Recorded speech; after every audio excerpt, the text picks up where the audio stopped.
너무나도 잘 알고 있는 유명한 다윗의 시입니다. 여러 번 읽어보신 분들도 계실 것이고 어떤 분들은 지금도 외우면서 간혹 이렇게 읊조리시는 분들도 계시리라고 생각됩니다. 시편 23편은 우리가 살아가는데 만날 수 있는 수많은 위기와 어려운 상황 속에서 우리에게 큰 위로와 평안을 주기에 그런 것 같습니다. 1절 말씀해 보니까요, 여호와는 나의 목자시니 내게 부족함이 없으리로다. 다윗은 하나님을 자신의 목자로 삼습니다. 목자는 우리가 잘 알고 있듯이 양을 치는 사람입니다. 다윗도 어렸을 때 목동으로 살았던 사람이었습니다. 그래서 다윗은 목동, 양, 그것에 대해서 전문가라 할 수가 있습니다. 하나님을 자신의 목자라고 고백했다면 자신은 양이 되는 겁니다. 여러분들도 양이 어떤 동물인지 잘 알고 있으리라 생각이 듭니다. 양은 약한 동물입니다. 제 개인적인 생각으로는 세상에서 양보다 약한 동물이 없을 것 같습니다. 양의 특징에 대해서 살펴보면 이 양은 시력이 좋지 않습니다. 한 3m 정도 본다고 하더라고요. 3m가 넘게 되면 이것이 적군인지 아군인지 전혀 분간을 할 수가 없습니다. 참 답답하다라는 생각이 듭니다. 저도 안경을 끼고 있는데 이 안경을 벗으면 누가 누군지 전혀 보이지 않으니까 이 안경을 저에게 있어서는 참 보물같이 생각합니다. 그런데 양은 3m가 넘어가면 보지 못한다라고 하니까 얼마나 답답하겠습니까? 또 이 양은 냄새를 잘 맡지 못한다고 합니다. 그리고 다리가 짧기 때문에 조그마한 웅덩이에 빠져도 혼자 힘으로 나올 수 없다라고 합니다.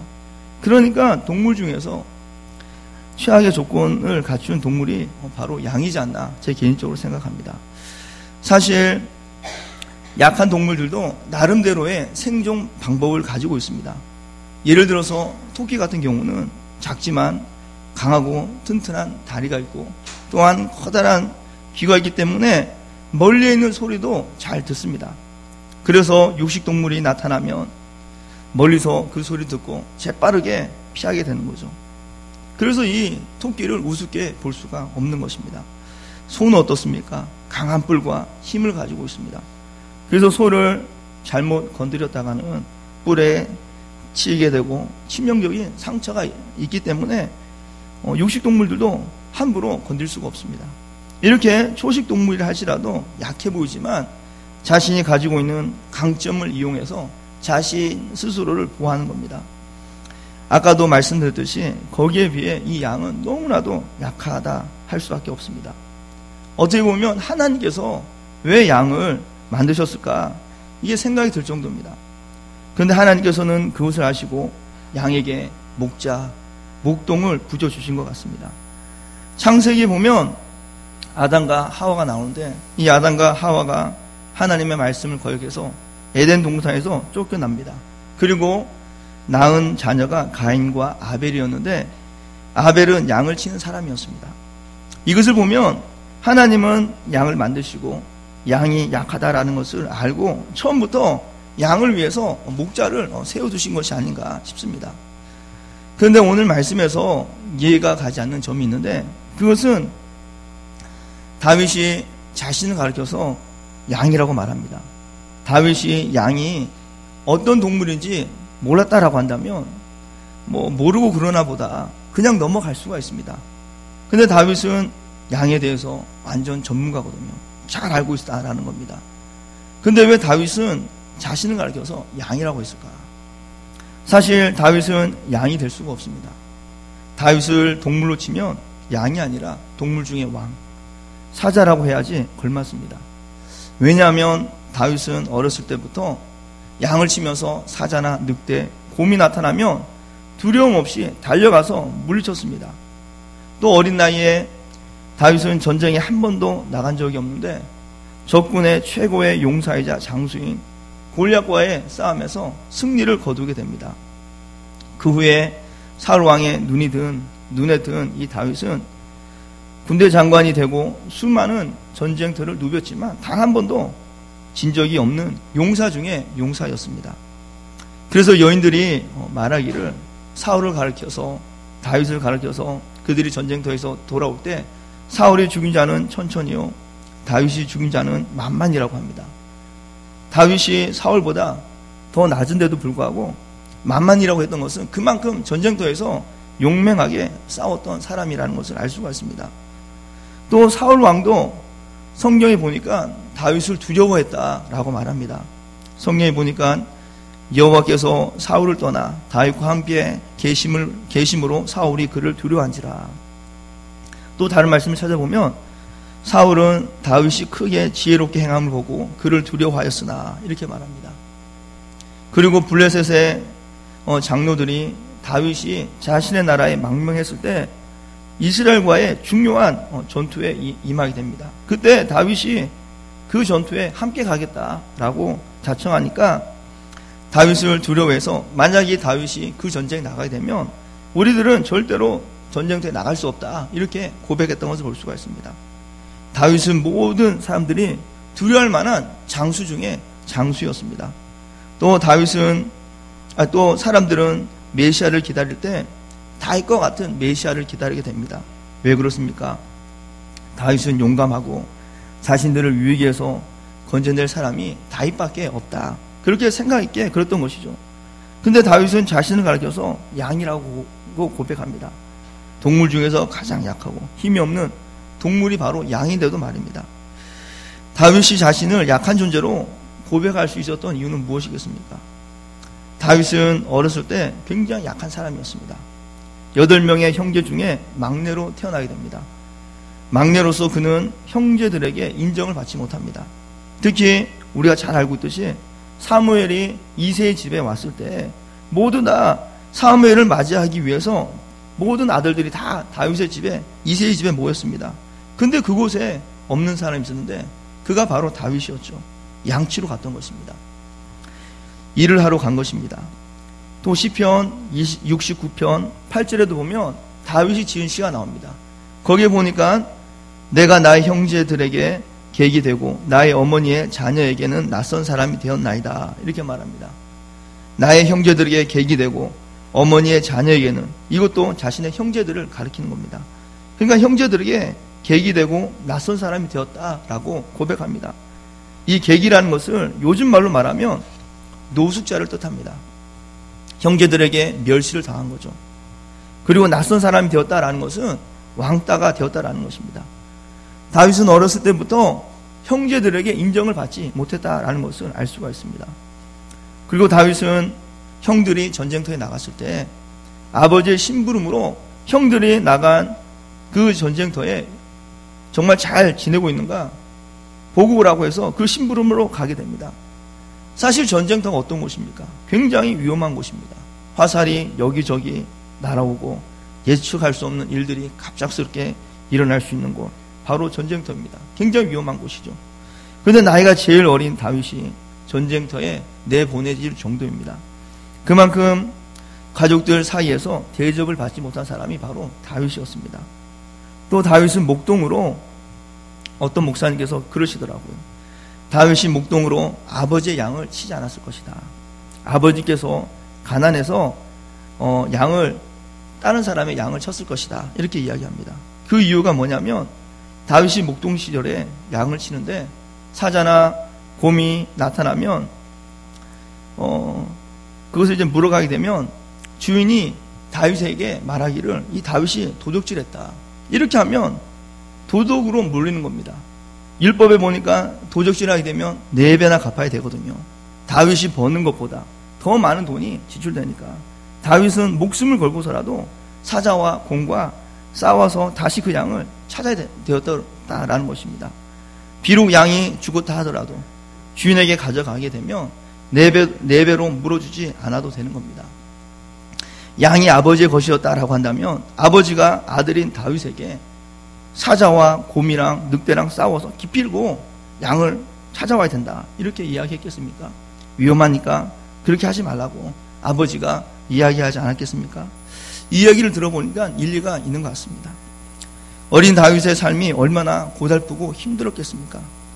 그래서 다윗은 어렸을 때부터 철저하게 하나님을 신뢰하고 의지했던 것입니다. 양들이 목동인 다윗을 의지하듯 다윗은 하나님을 의지하면서 목동이 목숨 걸고 다윗을 지켰듯이, 양들을 지켰듯이 하나님께서 양과 같은 자신을 분명히 지켜주실 것이다. 그렇게 생각한 거죠. 하나님께서 자신을 눈동자와 같이 지켜주실 것이다 라는 것을 믿었던 것입니다.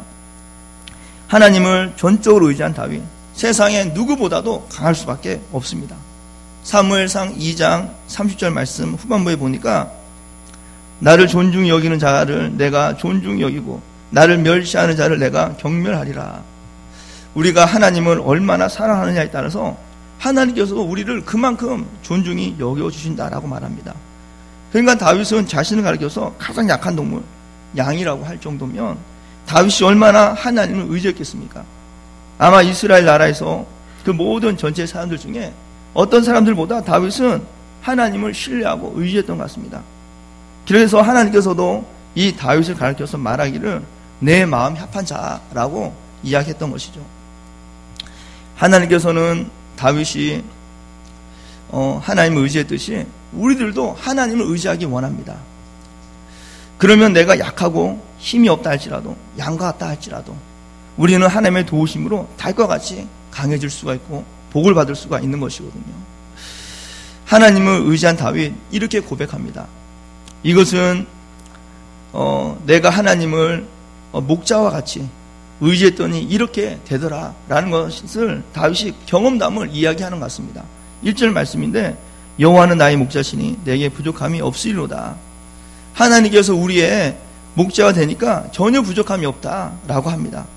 하나님은 우리의 부족함을 채워주시는 분이세요. 마태복음 7장 7절을 보니까 구하라 그리하면 너에게 주실 것이요 찾으라 그러면 찾아낼 것이요 문을 두드리라 그리하면 너에게 열릴 것이니 하나님께서 주신다라는 겁니다. 그렇기 때문에 우리는 우리의 부족함을 세밀하게 낱낱이 자세히 작은 것에서부터 큰 것에 이르기까지 모조리 다 하나님께 아뢰어야 하는 것입니다. 어린아이가 선반 위에 사탕이 있는데 스스로 그것을 해결하기 위해서 손이 닿지 않는데 의자를 놓고 손을 뻗습니다. 근데 그래도 손이 닿지 않는 거예요. 잘못하면 넘어지고 큰일 나게 되는 거거든요. 그러나 부모님께 이야기하면 부모님은 그것을 듣고 손쉽게 꺼내주세요. 그러니까 우리의 부모이신 하나님께 말씀드려야 하는 거죠. 우리의 부족함을 아뢰어야 합니다. 그러면 우리의 필요를 정확하게 아시는 그분 하나님께서 우리를 채워주시는 겁니다. 2절 말씀에 보니까 그가 나를 푸른 풀밭에 누이시며 쉴만한 물가로 인도하시는도다 라고 말합니다. 지난주에도 말씀드렸듯이 이스라엘은 풀이 많지 않습니다. 물이 많지 않습니다. 그래서 당시 목자들은 양을 데리고 풀이 있는 곳으로, 물이 있는 곳으로 길을 떠나게 되는데 풀을 찾기 위해서 며칠씩 가기도 했다라고 합니다. 그때 목자들은 밤에 추위를 무릅쓰고 잠을 자지 않고 지새워야 하는 거죠. 야곱이 삼촌 라반을 피해서 도망하게 됩니다. 창세기 31장 22절에 보니까 3일 만에 야곱이 도망한 것이 라반에게 들린지라 이렇게 말합니다. 도망간 지 3일 만에 라반이 알게 되었다라는 것입니다. 그 이유는 양을 치기 위해서 길을 떠나게 되면 오랜 시간 밖에서 지내야 했기 때문에 야곱이 며칠 동안 보이지 않았는데도 도망갔는지 안 갔는지 모르고 있었다라는 거죠. 그러니까 목자는 양을 위해서 며칠씩 밖으로 나가는 겁니다. 그리고 목자는 양에게 줄 풀과 이 물이 어디 있는지 정확히 알고 있을 뿐만이 아니라 양을 위해서 그 길이 아무리 멀다 할지라도 주저하지 않고 이 양을 이끌고 가는 거예요. 만약에 양이 스스로 풀과 물을 찾아 나선다라고 생각해 보십시오. 양이 그것을 찾을 수가 있겠습니까? 그것이 어디 있는지 정확히 알지 못할 뿐더러 찾으러 가다가 길을 잃어버릴 수가 있고 또 헤매다가 사나운 짐승을 만날 수가 있는 것입니다. 생각해 보십시오. 우리가 양이라고 한다면 얼마나 암담하겠습니까? 어디로 가야 할지 모르고 어디에 어떤 위험이 도사리고 있는지 전혀 알 수가 없기에 두려워할 수밖에 없는 것입니다. 그러나 목자는 잘 알고 있습니다.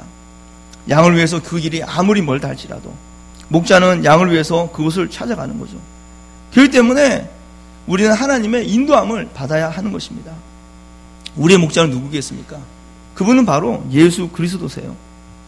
요한복음 10장 11절에 보니까 나는 선한 목자라. 선한 목자는 양들을 위하여 목숨을 버리거니와 이렇게 말합니다.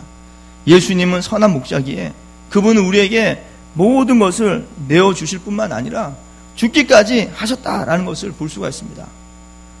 여러분들은 세상에 무엇을 의지하고 무엇을 보고 어디로 가십니까? 많은 사람들이 진리라고 생각했던 것을 쫓습니다. 넓은 길로 갑니다. 그러나 그 길이 과연 좋은 길일까요? 아브람과 롯이 함께 지내다가 소유가 점점점 많아지니까 종들이 서로 막 싸우는 겁니다. 그래서 아브람이 조카 롯에게 땅을 나누자고 제안합니다. 창세기 13장 9절에 보니까 내 앞에 온 땅이 있지 아니하냐? 나를 떠나가라. 내가 좌하면 나는 우하고 내가 우하면 나는 좌하리라. 아브람이 조카 롯에게 땅을 먼저 결정하라고 양보합니다. 그랬더니 조카 롯이 선택한 땅이 어떤 땅인가? 창세기 13장 10절에 보니까 이에 롯이 눈을 들어 요단 지역을 바라본즉 소알까지 온 땅이 물이 넉넉하니 여호와께서 소돔과 고모라를 멸하기 전이었으므로 여호와의 동산과 같고 애굽 땅과 같았더라 라고 말합니다. 이 조카 롯이 땅을 선택하는데 그 땅이 여호와의 동산과 같았다라고 이야기합니다. 그 땅이 얼마나 아름다웠으면 그렇게 했습니까? 이 땅은 많은 사람들이 선호하는 곳이고 양들을 치면 양들이 잘 자라고 또한 씨를 뿌리면 나무들이 잘 자는 곳.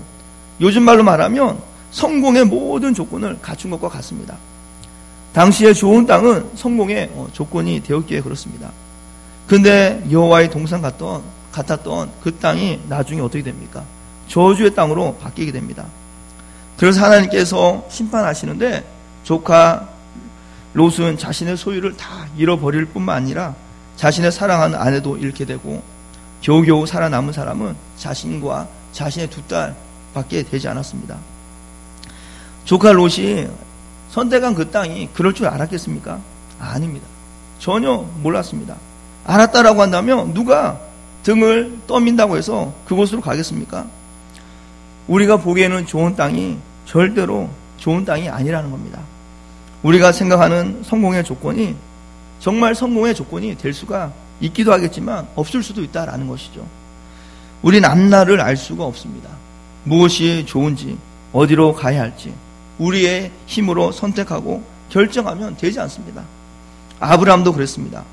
아브람이 살고 있는 땅에 기근이 너무나도 심하게 되니까 먹을 것이 없고 너무나도 힘들어진 겁니다.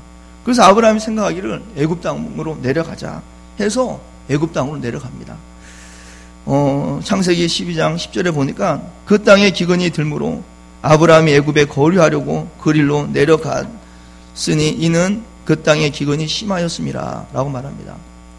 아브람이 살고 있는 그 땅에 기근이 너무나도 심하니까 애굽으로 내려가는 거죠. 먹을 것이 없으니까 힘이 드니까 그런 겁니다. 그래서 아브람이 애굽 땅에 내려갔더니 어떻게 되었습니까? 아브람의 아내 사레를 바로가 자신의 아내로 삼으려고 하지 않았습니까? 졸지에 아내를 잃어버릴 뻔했던 것입니다. 우리의 판단으로 좋아 보이지만 그렇지 않습니다.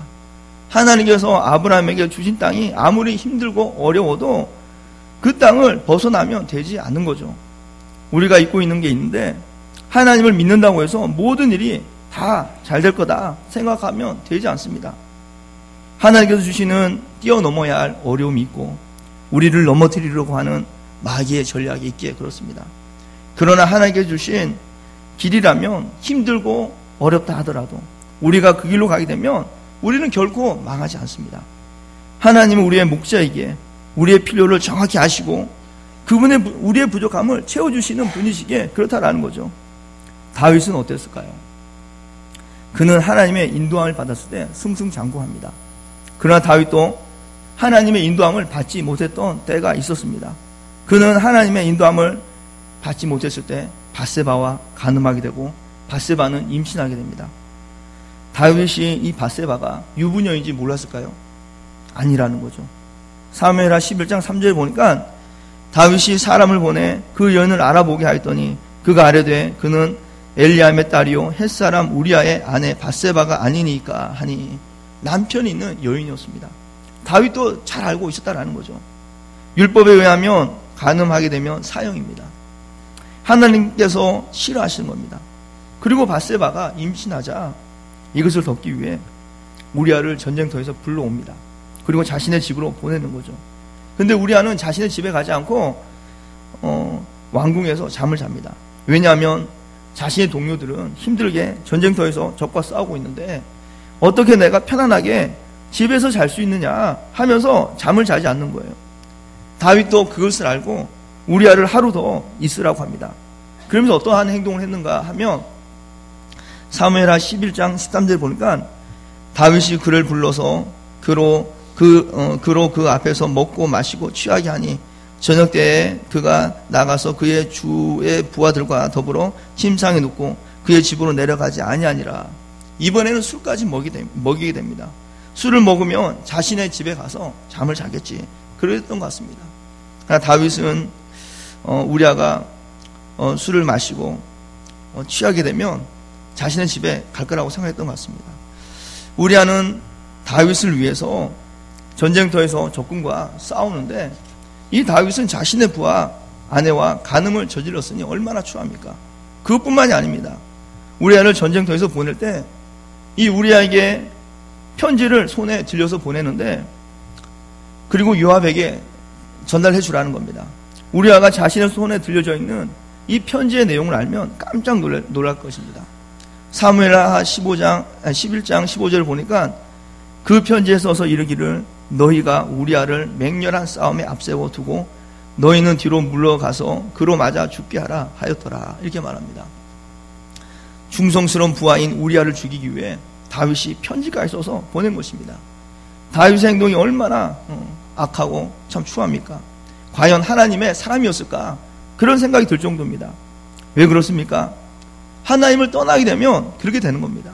하나님의 인도함을 받지 않게 되면 이렇게 되고 마는 거죠. 우리 스스로 온전한 것 같지만 그렇지 않습니다. 그러기 우리는 하나님의 인도함을 받아야 하는 것입니다. 3절 말씀에 보니까 내 영혼을 소생시키시고 자기 이름을 위하여 의의 길로 인도하신도다.